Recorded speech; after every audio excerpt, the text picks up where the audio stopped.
नाग के 12 आयाम होते हैं। वहां 400 मीटर लंबा सांपनुमा टीला है। जहां जहां प्रत्याहार हुआ, नाग वहीं रहते थे। अगर आप 5 इंद्रियों से परे के पहलुओं को जानना चाहते हैं तो आपके आदिशेष को खुलकर चलना शुरू करना होगा। जहां 5 इंद्रियां फेल हो जाती हैं, वहीं से नाग का काम शुरू होता है।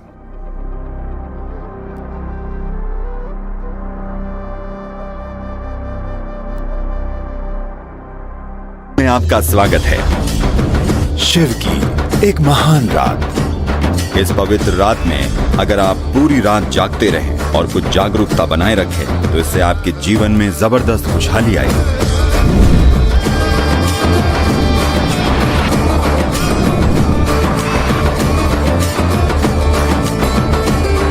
ये सिर्फ एक जागरण की रात नहीं, इसे आप सभी के लिए जागृति की रात बन जाना चाहिए।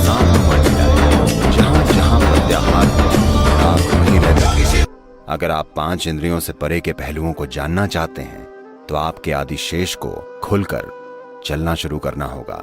जहां 5 इंद्रियां फेल हो जाती हैं, वहीं से नाग का काम शुरू होता है।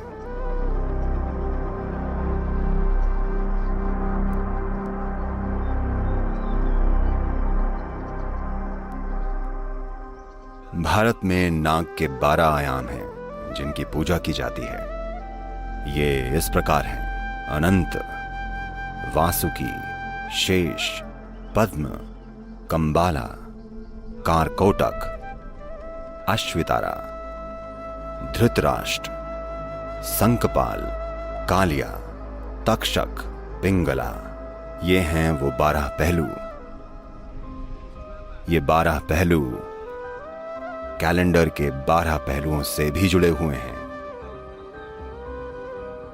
वही पहलू जिनमें लोग सितारों और उन चीजों को पढ़ते हैं। वाकई दुनिया भर की अलग अलग संस्कृतियों में आप इसके संकेत और प्रमाण, सांकेतिक प्रमाण देख सकते हैं। पिछले 20,000 सालों में दुनिया भर में ऐसी कई कलाकृतियां बनी हैं जिनमें दिखाया गया है कि कैसे सांप ने उन जनजातियों की रहस्यमय यात्रा में एक महत्वपूर्ण भूमिका निभाई है। रूस से चीन तक, बेशक भारत में, अफ्रीका, मिस्र, ग्रीस, दक्षिणी अमेरिका, उत्तरी अमेरिका, हर जगह इसे दर्शाने वाले सांपों के प्रतीक मौजूद हैं। और उत्तरी अमेरिका में हमने पाया कि ओहायो में 400 मीटर लंबा एक सांपनुमा टीला है।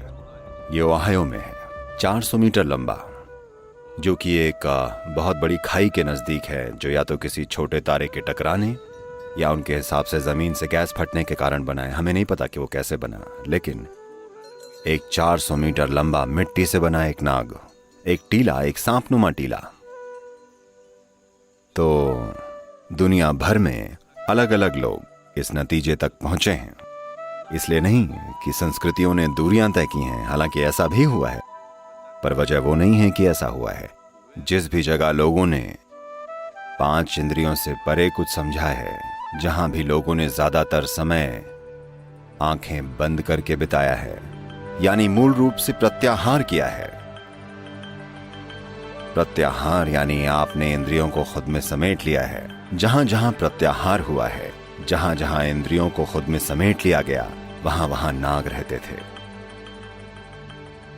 वहां लोगों ने विकास की प्रक्रिया के उस शेष बचे हिस्से के आयाम के महत्व को पहचाना, जो विकास के साथ साथ हमारे अंदर बचा रह जाता है, और कैसे हम उसे सक्रिय कर सकते हैं, और कैसे ये हमें हमारी इंद्रियों की सीमाओं से परे ले जाकर हमारे विकास की एक प्रक्रिया बन सकता है। शिव के गले के चारों ओर जो सांप है,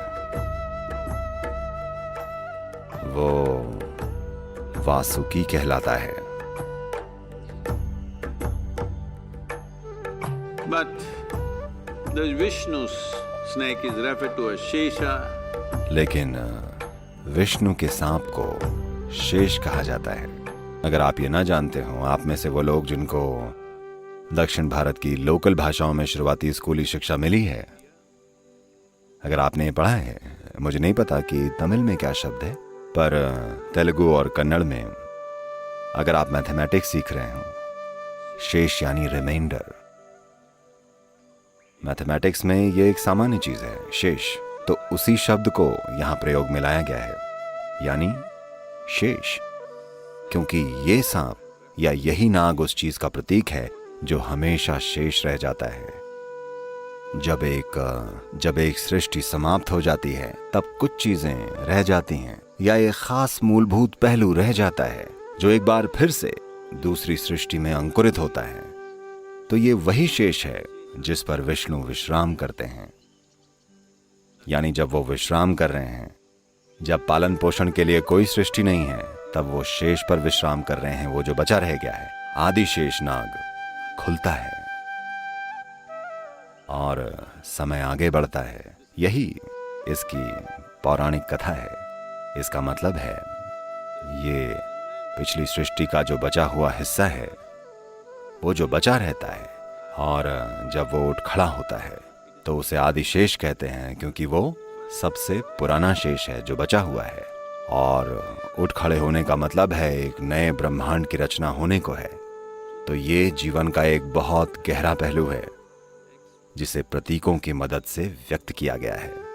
तो आज नागर पंचमी या नाग पंचमी है, जो कि इन चीजों का प्रतीक है। श्रावण के महीने के 5वें दिन ये वही दिन है जो कि उन लोगों के लिए बहुत महत्वपूर्ण है जो अपनी भौतिकता के परे, अपनी इंद्रियों से परे अपने जीवन को भेद कर जानना चाहते हैं। ये केवल अनुभव करने की बात नहीं है या आत्मज्ञान की या मुक्ति पाने की बात नहीं है, ये जानने के बारे में है। अगर आप जानना चाहते हैं तो शायद हर कोई जानना नहीं चाहता, जो कि ठीक है। कुछ लोग बस मुक्त हो जाना चाहते हैं, उनको जानने से कोई मतलब नहीं है, वो भी ठीक है।